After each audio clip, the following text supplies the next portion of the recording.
नमस्कार, स्वाद घरच्या या चॅनलमध्ये आपलं स्वागत आहे। आज मी गवारीची शेंगांची भाजी दाखवते, सुकी भाजी बनवते। जी आपण टिफिनसाठी पण देऊ शकतो। त्यासाठी आता मी तेल टाकलं आहे याच्यात आपण लसूण टाकूया। मी बारीक चिरून घेतलेला आहे लसूण। जिरं घालते, अगदी थोडीशी मोहरी ऑप्शनल आहे, तुम्हाला नसेल घालायची तर नका घालू।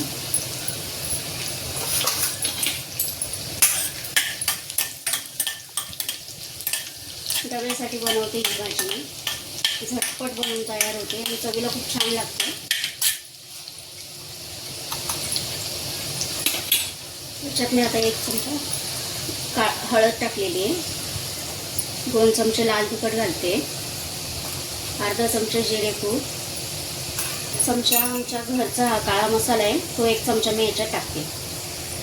तुम्ही तुमच्याकडे काळा मसाला नसल्यास तुम्ही गरम मसालाही टाकू शकता याच्यात। थोडीशी कोथिंबीर आहे।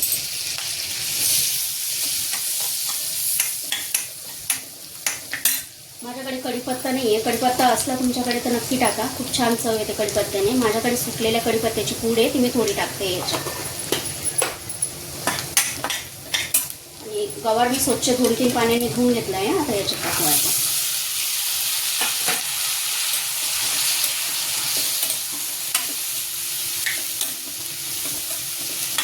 तिखटचं प्रमाण तुम्ही तुमच्या आवडीनुसार ठरवा, किती तिखट हवं आहे ते। इथे मी सुकी भाजी बनवते ही गवारीची। तुम्हाला रश्याची करायची तर ह्याच पद्धतीने बनवा, फक्त पाण्याचं प्रमाण थोडंसं जास्त ठेवायला लागेल आपल्याला। मी डब्यासाठी बनवते त्याच्यामुळे इथे सुकी बनवते। घरी बनवायची असेल तर थोड्या रश्याची बनवली तरी चालू शकते। याच्यात थोडंसं पाणी टाकते मी आता शिजण्यासाठी, अगदी थोडं घालते।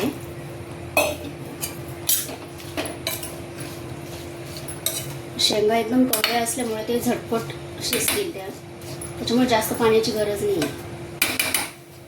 आता 1-5 मिनिटं वाफवूया। मी आता 2 चमचे दाण्यांचा कूट घालते त्याच्यात। इथे मी शेंगदाणे अर्धवट कुटून घेतले, खूप बारीक कूट नाही केलेला दाण्यांचा। आपली भाजी आता होत आली आहे, 1-5 मिनिटं याला अजून वाफ देऊ। ही बघा आपली गवारीची भाजी तयार झाली। इथे छान भाजी झाली, मस्त काढून दाखवते तुम्हाला। इथे मस्त भाजी तयार झाली आपली। कोथिंबीर टाकते थोडी। व्हिडिओ आवडला असेल तर व्हिडिओला लाईक करा, शेअर करा आणि सबस्क्राईब करा।